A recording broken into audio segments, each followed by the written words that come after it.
రేవంత్ రెడ్డి ముఖ్యమంత్రిగా ప్రమాణ స్వీకారం చేసి వారం రోజులు గడవక ముందే జగన్మోహన్ రెడ్డికి దిక్కుతోచని స్థితి ఏర్పడిపోయింది. ఒకవైపు కేసీఆర్ ఆసుపత్రి బెడ్ మీద పడుకుంటే మరోవైపు జగన్మోహన్ రెడ్డి వెళ్ళిపోయేటువంటి ఎమ్మెల్యేలని ఆపుకోలేక తిప్పలు పడతా ఉన్నాడు.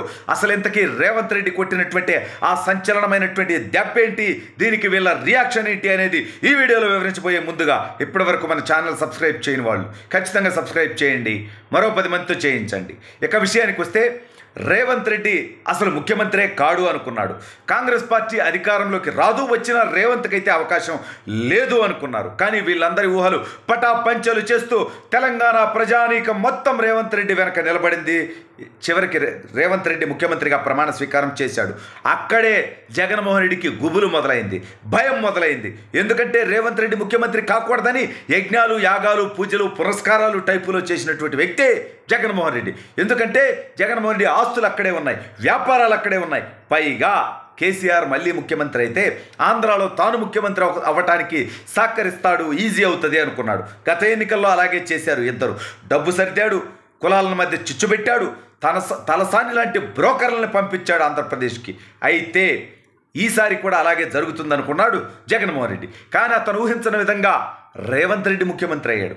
అయితే రేవంత్ రెడ్డి గతంలో తెలుగుదేశం పార్టీలో పనిచేసాడు తప్ప ఇప్పుడు రేవంత్ రెడ్డికి కానీ రేవంత్ రెడ్డి ఉన్నటువంటి పార్టీకి కానీ తెలుగుదేశం పార్టీతో ప్రత్యక్ష సంబంధాలు ఏమీ లేవు, పరోక్షంగా కూడా ఉండేటువంటి అవకాశం లేదు. అయితే ఈ పరిస్థితుల్లో జగన్మోహన్ రెడ్డి భయం ఏంది? రేవంత్ రెడ్డి చంద్రబాబు ఒక్కటే, రేవంత్ రెడ్డి చంద్రబాబు నాయుడు మనిషి. ఇది నేను చెప్పట్లా, పదే పదే సాక్షిని అడ్డం పెట్టుకొని విషపుత్రికని పత్రికగా మార్చి ఇవాళ ప్రజల్లో నాటినటువంటి విష బీజాలు అవి. తన టీవీ ఛానల్ ద్వారా కూడా రేవంత్కి వ్యతిరేకంగానే ప్రచారం చేశాడు, బీఆర్ఎస్ గెలుపు కోసమే పనిచేశాడు. మొత్తానికి ఇవన్నీ పనిచేయాలా.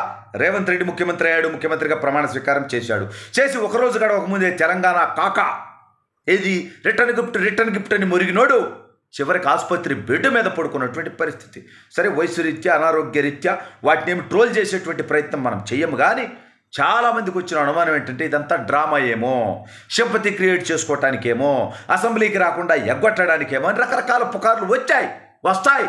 మీ బతుకులటువంటి మీ చరిత్ర లాంటిది. బీహార్ డెకాయిడ్ ప్రశాంత్ కిషోర్ని అడ్డం పెట్టుకొని మీరు గతంలో చేసినటువంటి రాజకీయం అలాంటిది. కాబట్టి మీకు ఆ పరిస్థితి వచ్చినా ఎవరూ సింపతి చూపించేటువంటి పరిస్థితి లేదు. చివరికి మీరు ఎవరినైతే ముఖ్యమంత్రిగా చూడకూడదనుకున్నారో అతనే నువ్వు ఆసుపత్రి బెడ్ మీదగా ఉండగా వచ్చి పరామర్శించాడు.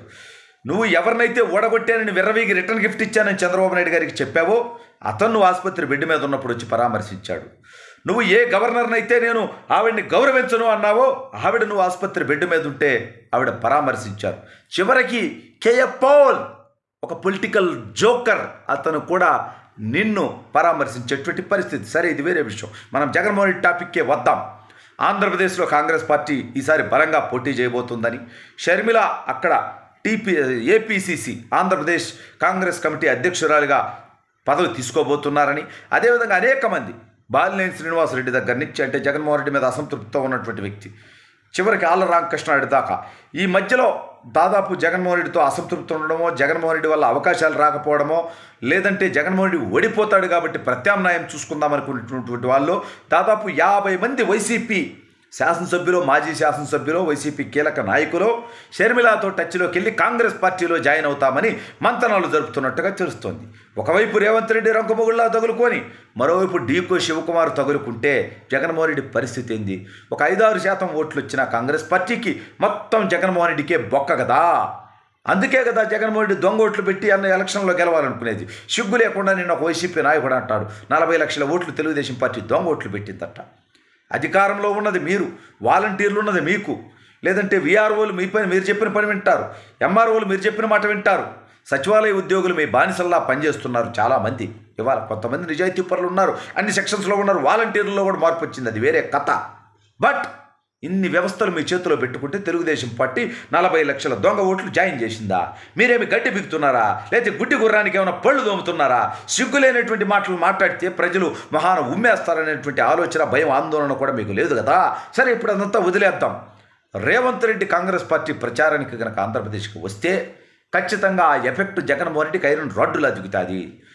తెలంగాణ ఎన్నికలకు ముందు రేవంత్ రెడ్డి డూప్లికేట్ రెడ్డి అని, జగన్మోహన్ రెడ్డి ఒరిజినల్ రెడ్డి అని, ఒరిజినల్ రెడ్డిని గెలిపించాలని, డూప్లికేట్ రెడ్డిని ఓడగొట్టాలని చెప్పి ప్రజలకు పిలుపునిచ్చింది ఇదే వైసీపీ.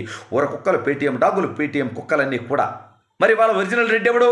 గెలిచాడని కాదు, స్వతహాగానే ఒరిజినల్ రెడ్డిగా ఉన్నటువంటి వ్యక్తి. సరే, కులాలు మతాలనేవి పెద్ద విషయం కాదు రాజకీయాల్లో. కానీ ఇవాళ మీరు కులాన్ని తీసుకొచ్చినప్పుడు, మీరు మతాన్ని రాజకీయాల్లోకి తీసుకొచ్చినప్పుడు, ప్రజల్లో భావోద్వేగాలు రెచ్చగొట్టేటువంటి ప్రయత్నం చేసినప్పుడు ఒకసారి నిజాలు ఆలోచిస్తే జగన్మోహన్ రెడ్డి గారు వేరే మతంలోకి మారారు.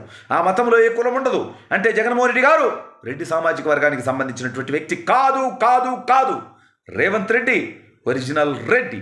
కాబట్టి రేవంత్ రెడ్డి గెలిచాడు, నిలిచాడు. సరే, రెడ్డి కాబట్టి గెలిచాడు అన్నట్లా కులాన్ని కానీ మతాన్ని కానీ రాజకీయం కోసం వాడుకోవాలి రేవంత్ రెడ్డి. తన పోరాటాన్ని, తన యొక్క సమర్థతని నమ్ముకున్నటువంటి వ్యక్తి. కాబట్టే జగన్మోహన్ రెడ్డి వెన్నులో వణుకు మొదలైపోయింది. రేవంత్ రెడ్డి అడుగు ఆంధ్రలో పెడితే తన పీఠం కదులుతుందని భయపడుతున్నాడు.